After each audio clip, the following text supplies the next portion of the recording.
Hi, welcome back to Wallflowers. So, as I normally do, Tuesday I go to the food initiatives. This week I saw a whole tray of fennel. This one's got some bad bits on, I'll cut off in a minute. I could see some of the other vegetables had been chosen and bought, and I spoke to one of the people there and I said, do a lot of people take the fennel? And the guy said no. He said some people take it, he said, but a lot of it is left to waste that we have to get rid of. And I'm sure those that follow the channel will remember me saying a short while ago, it costs initiative shops, anywhere you buy fruit and veg, food, etc., it costs them to have the waste removed. So I said to the gentleman, I said, can I make you an offer? Can I give you 50 pence for the tray? He near enough snapped my hand off. He was absolutely made up. He said, yeah. He said it would cost us a lot more than that to get rid of it. He said, yeah, great. So as you can see, they're not the best condition on the outer skins. There's quite a lot of bruising and darkening off. And you can see that on quite a few of them here. But as I say, I got a whole tray for 50 pence. So I've decided for soups, stews, etc., I'm going to dehydrate it. So basically what I do is I chop the bottom off, cut it down the centre, look for any bad bits. Oh, sugar, nearly got myself then. Any bad bits that I want to remove, take the end of the dried stalk off, and then I'll take the majority of the outer bruised skin off. Yeah, it's a big knife and some people might think it's clumsy, but I prefer to use this knife. So do that on both sections. Take the bad parts off. See what I'm left with. Quite happy with that. And basically just thinly chop it. So I've been working my way through these fennels. Yesterday I chopped quite a lot up and dehydrated it. So you can see what I'm doing here. I'm just thinly chopping.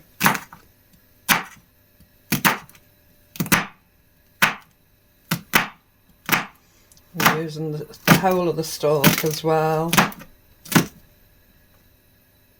Keeping the leaves to one side. It's primarily the bulb I'm concentrating on to dehydrate. And I will dehydrate the feathery leaves separately.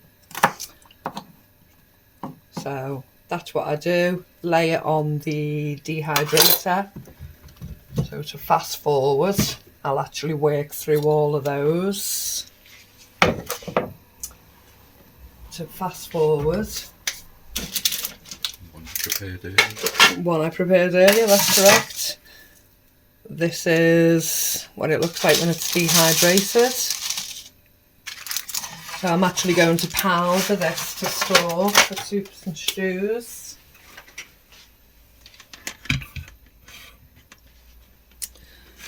So I'll take my coffee grinder.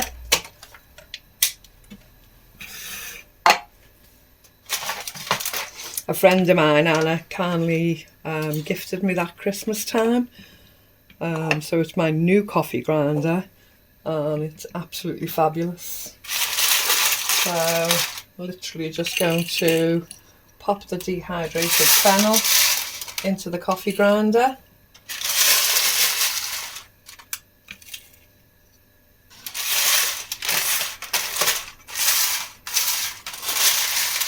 And as I've said many times before, my trays have holes in the centre. So I just cut parchment paper when I'm doing smaller items or liquids, etc. and I just line it with parchment paper and nothing falls through the holes then. So I'm sure you all know what a coffee grinder sounds like. It can be a bit noisy.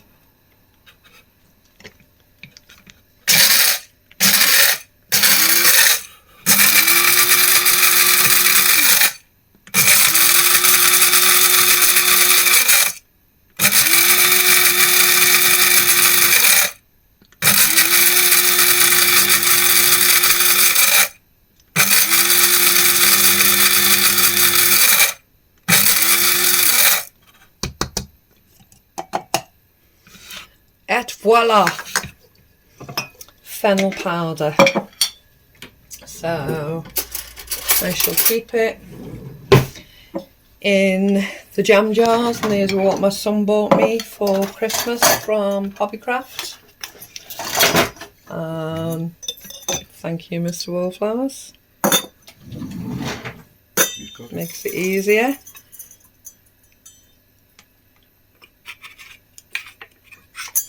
I don't need to make sure it's absolutely perfect because I've got quite a bit more to do. And I shall build this jar with the rest of the fennel I've dehydrated already, and those that I have yet to prepare. I shall vacuum seal this with the jar vacuum sealer for dried goods that you've seen me demonstrate before. And I shall have fennel at hand for soup, stews, any other recipes that require it. And I'll never have to pay, well, not for a long while, have to pay more money for more fennel, and we'll have the luxury of that.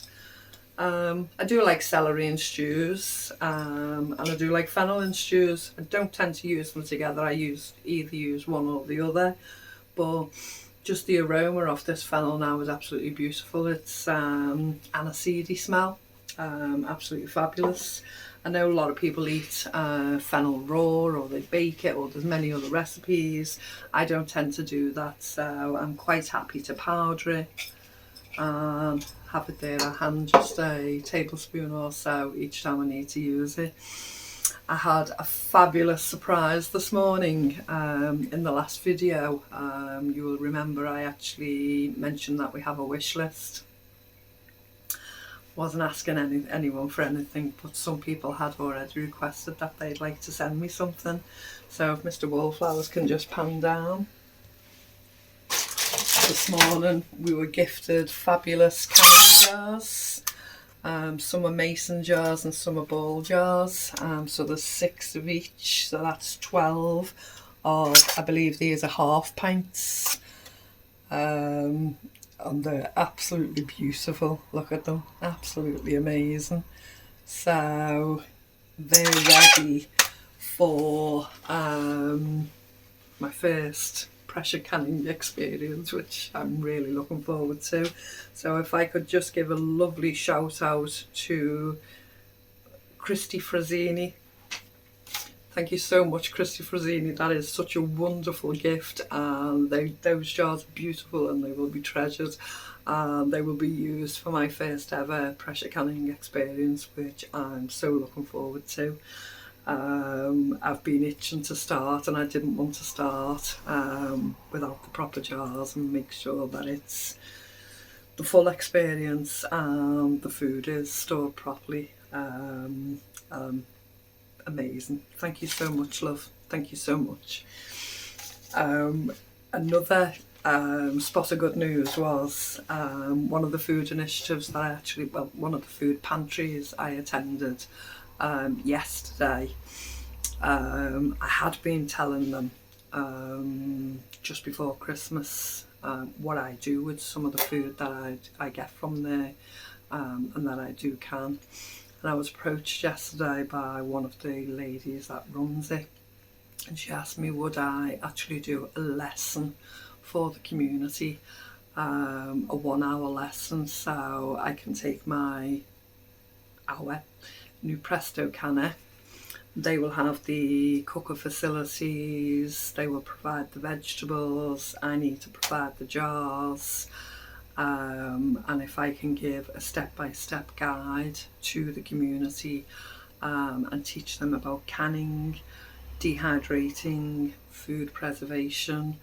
I don't profess to be an expert. We're always learning, and no matter those that do profess to be an expert will still always be learning. Life is about learning, and some people have never been introduced to food preservation, some people have never been introduced to dehydrating, food canning, any food preserving. So it's an honour for me to be asked to just present some basic information, and I'm really excited about that.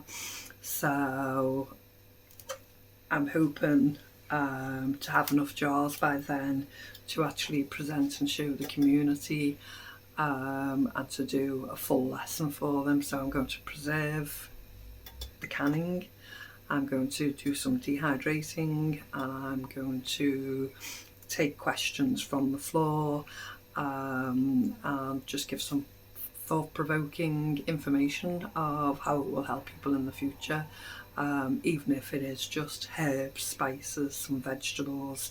Those will be big meal providers for people for the future, 6 months, 5 years ahead, however way you look at it. So yeah, I hope you're as excited about me, because I will record the lesson. I will share it up on the channel. Obviously I won't be showing the people unless they express that they're prepared to do that.